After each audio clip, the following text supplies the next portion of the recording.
I had the inspiration to make this video today from a dream I had the other night, which had me reflecting upon my experiences in love and intimacy, sexual intimacy. So I wanted to make this video essentially to just reflect upon the different things that are involved when it comes to sexual intimacy, beyond just the fear mongering and beyond just the, anatomy and the clinical aspect of it. I probably should start by introducing myself. So my name is Suraya. I am 29 years old. I am born and raised in Australia in the Sunshine Coast. I have Caribbean heritage. I am a creative woman. I have a history playing sport growing up. I'm currently studying to have a fitness business. I'm also a basketball coach. I love gardening. I love the outdoors. And I guess I have a pretty varied life experience. So essentially this video today, as I said, what it's about, I just wanted to start by reflecting on what relationships are. If you hear my elbow clicking in this video, I broke my elbow a few months ago, so it is still in recovery. So if you're wondering like, whoa, what's wrong with her arm?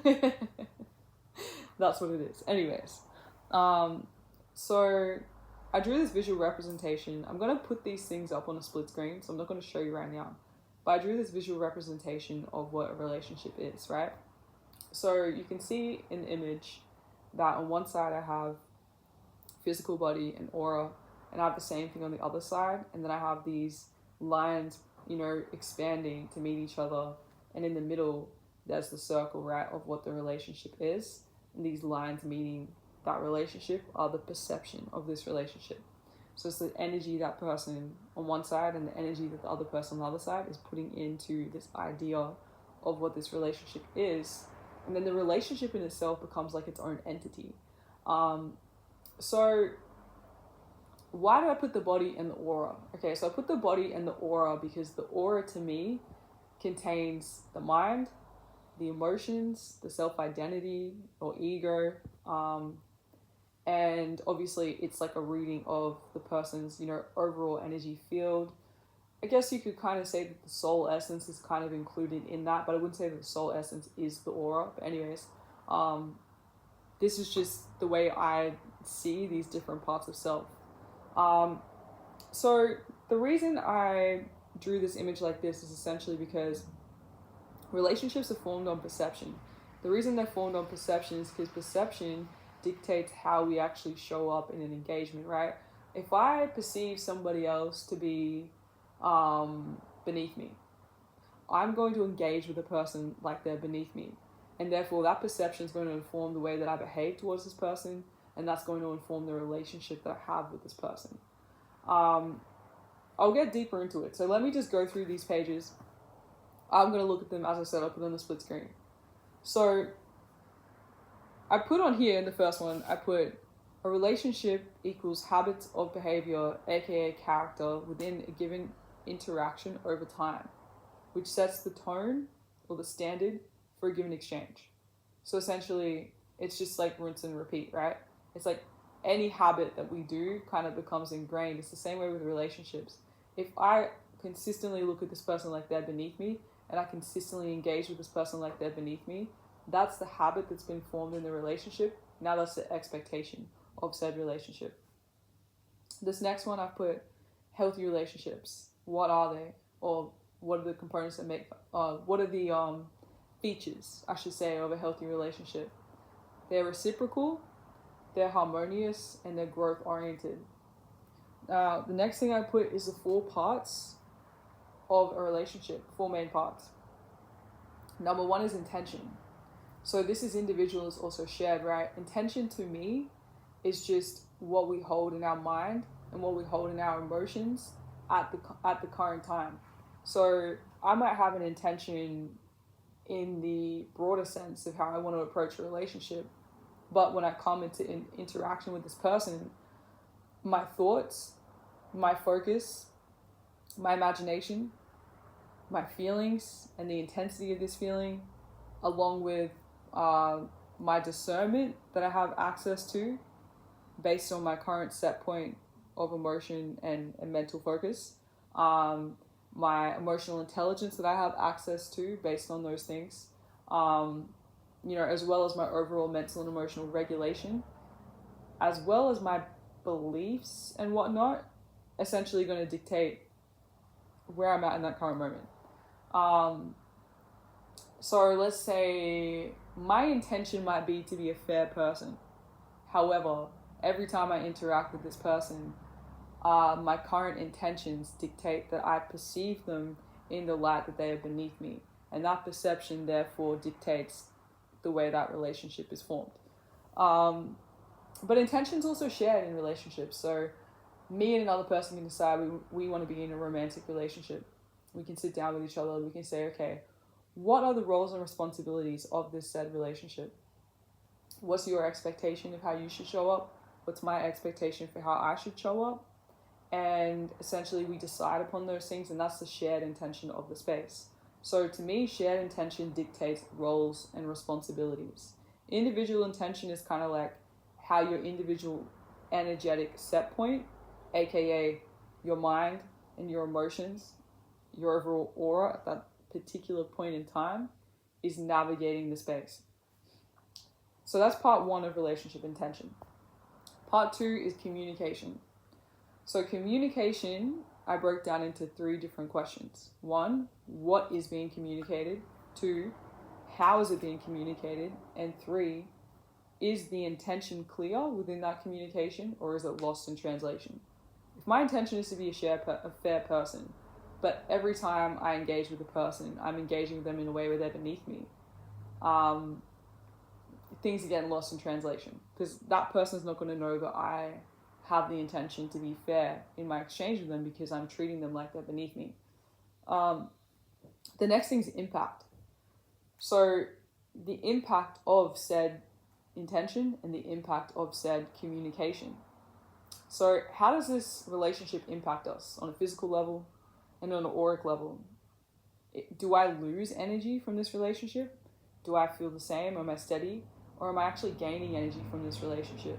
And I think that's a really important point to make, because if we are losing energy from a relationship, we probably shouldn't be engaging. If we're maintaining, that might be okay for a while, but maybe it's stagnant, or maybe that's not someone that you want to have completely in your inner circle. But if I'm gaining energy from a relationship and the other person also feels like they're gaining energy, it's reciprocal, then that's a growth-oriented relationship. That's a beautiful thing. The last thing is adaptability. So adaptability is it growth-oriented or is it stagnant? So it kind of goes hand in hand with impact. Adaptability I put as a separate thing, because it's kind of like, okay, I have a certain intention in this relationship. We have a certain shared intention. Our communication is a certain way, and the impact is a certain way. So let's use the example of my intention is to be fair in my dealings, but like on an individual level, right? But my intention in the moment when I come into communication with this person, I treat this person like they're beneath me. My actual intentions get lost in translation. And let's say the intentions for the space of the relationship, the shared intention is to be fair. So the impact is that, one or both of us is losing energy. So the adaptability point is there the ability to have conflict resolution? Is there the ability for us to come together, to sit down, to communicate how we need to adjust so that we can have a fair relationship, and for that actually to take place? Or is it stagnant? So the next thing I keyed in on is communication. So before I even brainstormed on the different types of communication, I wanted to just reflect on what actually dictates one's ability to communicate in a given moment. And so I broke it into 4 categories. So essentially this dictates your capacity, right? And it's like your capacity for receptivity. Because receptivity is really, there's a spectrum, right? On one end you have reactivity, and on the other end you have receptivity.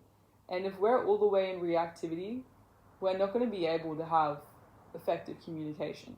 We have to be receptive in order to be able to communicate. So essentially those 4 categories of things is spiritual, mental, emotional, and physical. On a spiritual tip, you have your unique design or your soul.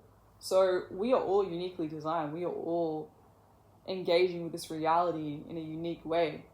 So we all have unique strengths and weaknesses when it comes to the way that we naturally communicate.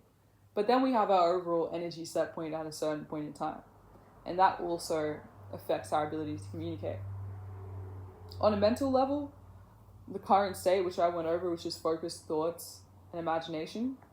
But then you have the broader spectrum of the mental plane of, what we're able to, or how we're able to interface with our reality. And that's our beliefs and values, our discernment, and our mental regulation, our ability to mentally regulate. On an emotional level, we have our current emotional state, which is how we're feeling and what's the intensity of how we're feeling. And then we also have, in the broader spectrum of the emotional body, we have our emotional intelligence, our ability to understand our feelings, to put discernment to our emotions, and our ability to emotionally regulate. And see, these things play off each other, because I might be able to emotionally regulate really well when I feel safe and I feel relaxed and I feel cared for. But my emotional regulation might be really poor when I'm flustered and I'm under stress and under duress, So they play into each other, because our vibrational set point, so the spiritual aspect of it, of like what is just where is our energy field at, is informed by our emotions, but our emotions are also informed by our overall energy field, and so on and so forth. So it helps me personally, might not work for everybody, but it helps me personally to just kind of compartmentalize these different parts of self, to understand, okay, it's kind of like a scale again. It's like, all right, I'm feeling overwhelmed and I'm feeling like I can't really regulate right now. So what can I focus on and what can I think about in order to bring myself back to balance? The last category is physical. So you can even think, what can I do to bring myself back to balance? So on physical, as far as how the physical aspect of self affects our ability to communicate, we have just the general sense of our overall health and well-being. And then we have our current energy level and physical level, which you could break down into your biochemical and neurochemical processes. So these 4 things, spiritual, mental, emotional, and physical, dictate our energetic baseline.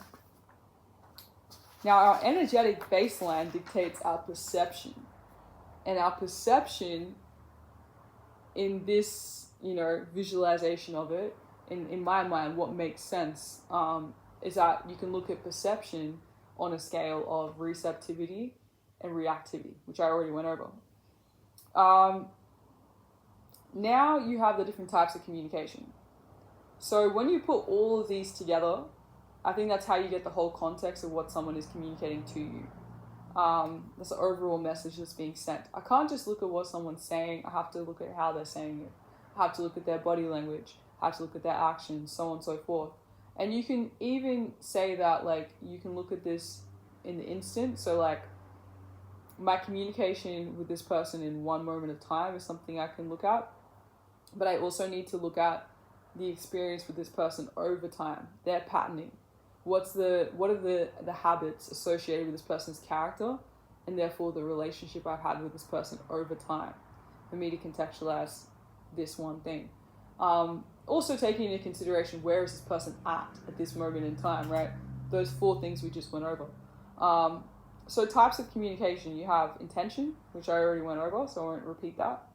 You have verbal communication, words, tone, cadence, the volume of how we communicate, and the concepts and content of what we're saying. You have eye contact. So to me, like, when I think about that, I think about focus, I think about gaze. Where am I looking? How am I looking? Gaze is like how. Focus is like what? Gaze is how. How am I looking? I don't know what you call that, but like, am I angrily looking at something? Am I relaxed? Do I look um, like I'm admiring something, so on and so forth, and the intensity of said gaze. Focus, is it shifty or is it set focus? You know what I mean? Um, then you have body language. So body language, you could think posture, you could think body direction.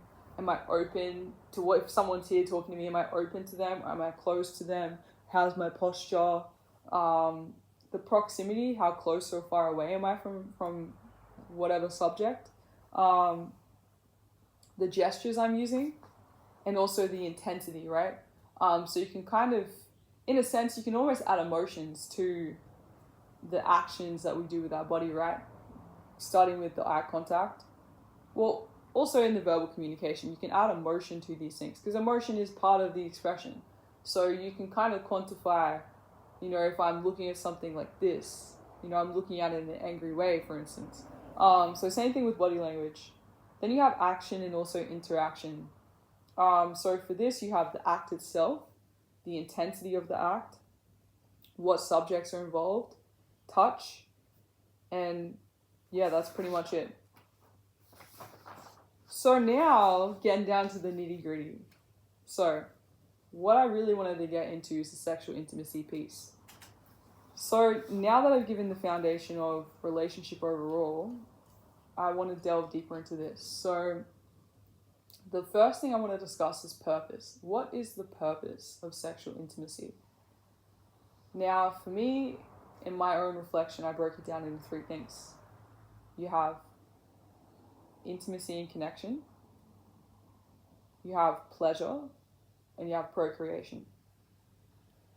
Now, these might be more nuanced, you might think of more ideas yourself. For me personally, these are the three main ways in which people seek out sexual intimacy. We want to feel close to someone, we want to connect to someone, we love someone, we want to express that love. It's a love language. We want to feel pleasure for ourselves. And then we have procreation. Now, procreation doesn't always mean pregnancy. Procreation can also mean ideas, because you can use sex as a form of manifestation. So now, considerations of what's involved.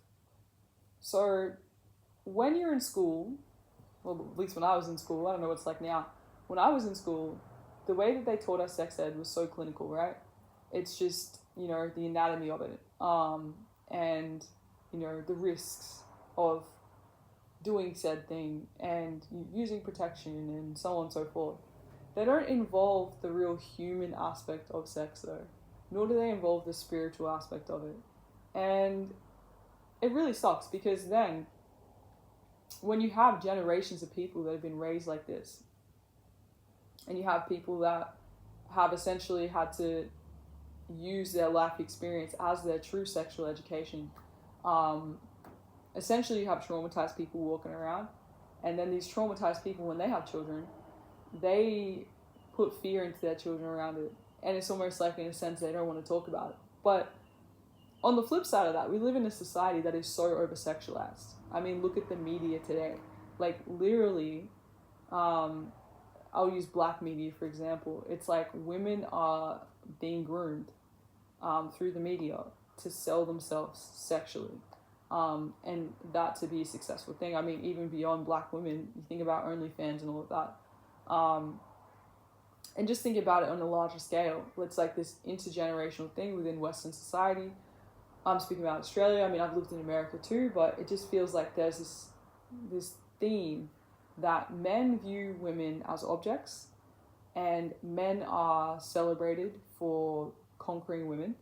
But women are expected to be objects of sexual beauty, but they're also expected to be untouched, because if they're untouched, they're unclean.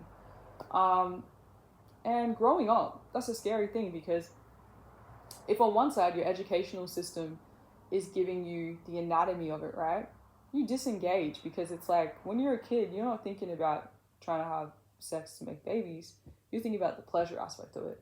You're thinking about the connection aspect of it. I mean, maybe not for men, for women we are. You know what I mean? And then on a home life level, all you're getting is fear mongering, right? And it's like, you're already in that teenage rebellious age where it's just like, you have, you have all these authority figures around you. It's like you don't really want to listen to anybody. Like, literally when you're a teenager, you think you're grown. Like, I don't know what it is, but like something in you, like you think you're grown. And I guess it's maybe just that on a soul level or on a personal identity level, like you've come into yourself. But we still have so much to learn when we're teenagers. Like, we're lacking the life experience that brings maturity of understanding of not only ourselves and how we want to move through the world, but also just life itself. So we really miss out. I know for me personally, it's like the fear mongering at home, the clinical aspect of school teaching me sex ed meant that I would go to my friends. And then when you go to your friends, you're all uneducated. You all don't know what's going on. You know what I mean? And then it's very much like a peer-to-peer education. And it's like, you know, becomes like a... It becomes, yeah, it just essentially becomes a thing of just learning from your friends. And then where are your friends learning from? We're learning from the media. And the media is teaching more so the pleasure side of it, but they're not teaching the morality side of it or the risk side of it. So it's very fragmented, very disjointed. So essentially what I put on here is the considerations of what's involved in having sex. So 4 categories: body, aura, soul or spirit is one category, and relationship. So I'll go through them quickly. Some of these things I've already gone over, but I'll run over the pieces I haven't gone over yet. So on a body level, you have energy level. So what's your current energy level, right? Overall, and then obviously sexual arousal, right, is the thing that tells us, you know, we want to engage. Overall health, lifestyle, our history of sexual activity and who we're sexually active with in this window of time, and our fertility. And all these things I'm about to go through, I think it's important to think about them as separate things, like as far as a me thing, and then as far as a them thing, if we're thinking about a person we want to engage with, and then in terms of an alignment thing. There's definitely people that on a biochemical level, they do not match. This might be because of health, this might be because of genetics, so on and so forth.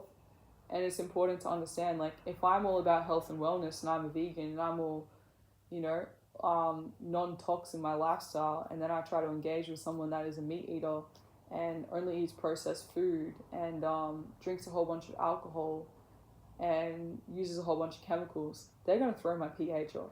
So should I engage with that person? Probably not. It doesn't align. So that's the body aspect of it.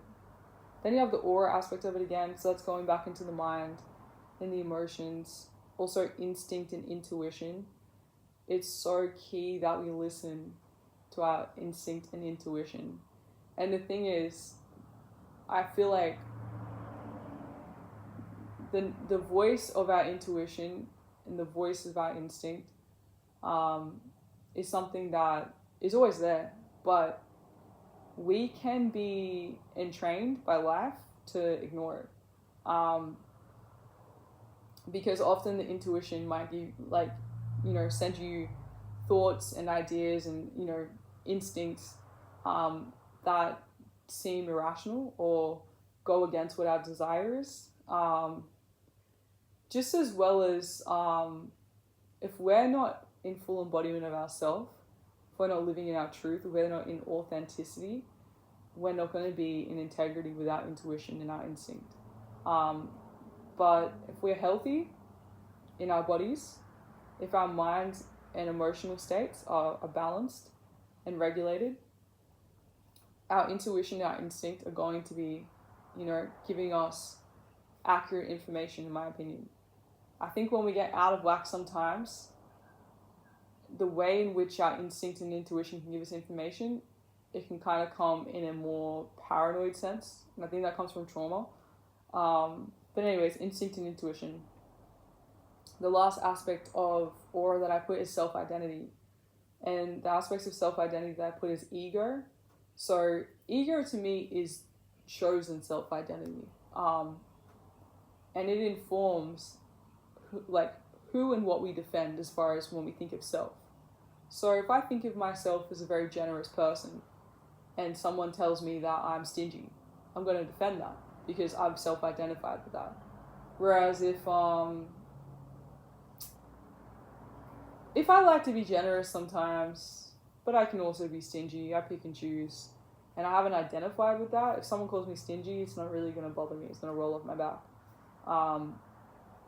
So the things that we identify with and we self-proclaim to be our character and who we are and how we present in the world, the masks we wear, the badge we wear, those are the things we're going to defend. That's how I see ego. And then there's self-awareness, self-esteem, and self-confidence. So going into sexual intimacy without self-awareness, without self-esteem and self-confidence is absolutely dangerous, because without self-awareness, we're not even going to know what's really what we want, right? Without self-awareness, we're not going to know where we're at. Because if we go back to mind and emotions, right? On a mental level, I feel like if you're in a space where you are without inhibitions, and I don't mean not sober, I mean of sober mind, but without inhibitions, you're relaxed, you're focused, you're present, all these things. You could say that's a green flag, right? Or like a yes, right? As far as I can go ahead with this engagement. But if on an emotional level, well, mind you, if your mind's thinking like that, your emotion's probably going to match it, right? However, on an emotional level, maybe you're highly aroused. However, you're highly aroused because you're in this amazing new experience. You're experiencing all this novelty and beauty and the bells and whistles of whatever this experience is. You're in a luxurious place around beautiful people and you're dressed up amazing. But just that day, let's say, just that day you had a breakup. You haven't processed your breakup. And you're still in the thick of it. But in that moment, you're in this elated emotion, right? So the mind is, you've got no inhibitions. But you're still emotionally really, really raw. And you know in your heart that you still want this relationship to work out.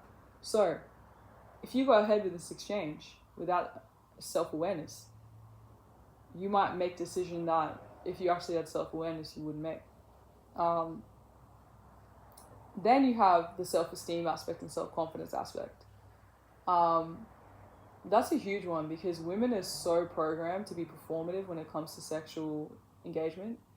And that's not about us, that's for other people. I mean, even if you think about the standards of grooming, for women in society, like we're expected to be hairless, we're expected to smell good, we're expected to, look a certain way in order to be feminine and beautiful.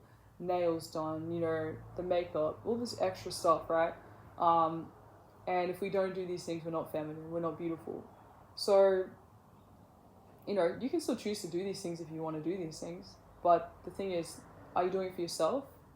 Or are you doing it for men? Are you doing it for, being beautiful in the eyes of society? And, just are you aware of this, and do you love yourself in your most natural form? So self-awareness, self-esteem, self-confidence, super, super key. Super key as well that the person you're engaging with has self-awareness and self-confidence, because people can vampire your energy, so it's like, I think the whole concept of men being conquerors and, like the more women that you are with, the more manly you are, like that is a very, very insecure perspective. Should be secure in your manhood without the need to feel like you're conquering women. And if, getting a woman into a most vulnerable state to have sexual intimacy with her makes you feel like more of a man, so therefore you need that in order to feel like a man, you're not really going to be a very focused individual or individual that has much integrity. You're probably going to be a bit of a womanizer. So yeah, I'll leave that there. The next aspect is soul or spirit. So I'll go through these titles and then I'll explain. So I put spirit, aka frequency, which is just energy at that given time.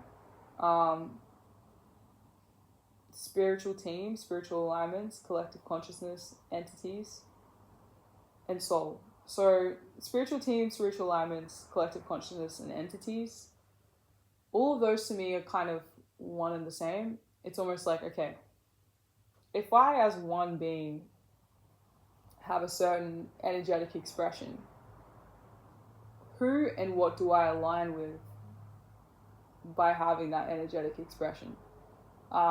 This can be on a soul level, like what we came here with. I think we all have our spiritual team and our spiritual allies. But this can also be on a lifestyle tip and a choice tip and the focus tip of how we're moving and navigating in our own life. So I think that's super important, because let's say you're a person that, on a spiritual tip, you're really connected to nature. You're really tapped into nature. You're really tapped into the frequency of the harmony and balance of nature. And you decide to hook up with someone who is on a really demonic frequency. You're going to lose energy in that exchange, you know? So all these things here, it's important to think about, you know, the page that I shared on, you know, whether you gain or lose or maintain energy from this exchange, because sex is the most intimate form of exchanging with another person. And because it crosses all these lines, you know, it's not just shaking someone's hand, it's not just giving someone a hug. You're literally merging bodies, you're merging energies or spirits, you know, you're merging your auric fields, and it's super instrumental in the way that our relationship with this person is. So yeah, all those different things to me just represent different levels of the alignment that we have with you know, other spirits, essentially, by what we are embodying on a frequency level. And then you got soul. Like, what are we here for? Because sexual intimacy can become such a huge distraction. It can be destructive if we engage with the wrong person. The last thing I put is relationship. So there's the 4 aspects of relationship, as I mentioned earlier. And ultimately, you know, on that intention level, you have the individual intention and the shared intention. So the last page I've got here is the potential outcomes of sexual intimacy. So obviously we know pregnancy impact the health physically, you know, STDs, STIs, so on and so forth, throwing off your pH, etc., etc. Then you have attachment. Once you engage with someone that intimately, it is going to shift the way that you see them. You've merged with them now, you know, so you might have the intention going into it that this is just your friend and you're just doing this thing casually. You might come out of it and be infatuated with them. And there's chemicals that are set off in women from the exchange that creates this. And, you know, we do live in a society where men are, as I said, they are taught to be conquerors.